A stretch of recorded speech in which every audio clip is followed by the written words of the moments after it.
Clyde and Elsie Frost are the parents of Lane Frost. Lane died in 1989 at the CFD Rodeo after being gored by a bull named Taking Care of Business. His parents have not been to CFD since the 10-year anniversary in 1999.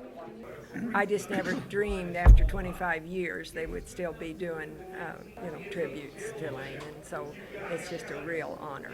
The Old West Museum has a whole section dedicated to Lane and a statue just outside the doors. Some of the displays were given by friends and some by Elsie and Clyde, even if they don't remember giving them the item. Well, it's been a long time ago when I knew it was one of his and I remembered it, but I knew I hadn't seen it in a long time, and that's why I had donated it for a benefit, and then it got sent to the Hall of Fame, I guess, and then here from there. And fate has a place in this story. At this year's rodeo, 2 riders with the last name Frost are competing for a buckle. Well, I love rodeo and it's great. And they're pretty good hands.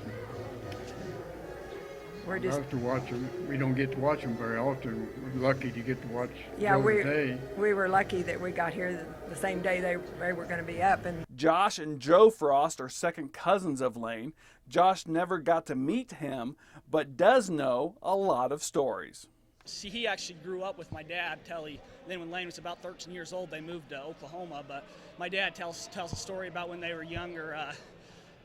Lane actually had a little brother, and they always would tell him that if he didn't come out, and me and my dad and Lane would always go out and ride little calves and a little shoot, and they'd always tell Lane's little brother that if he didn't come ride with them when they grew up and were rodeo cowboys, he couldn't drive their plane for them.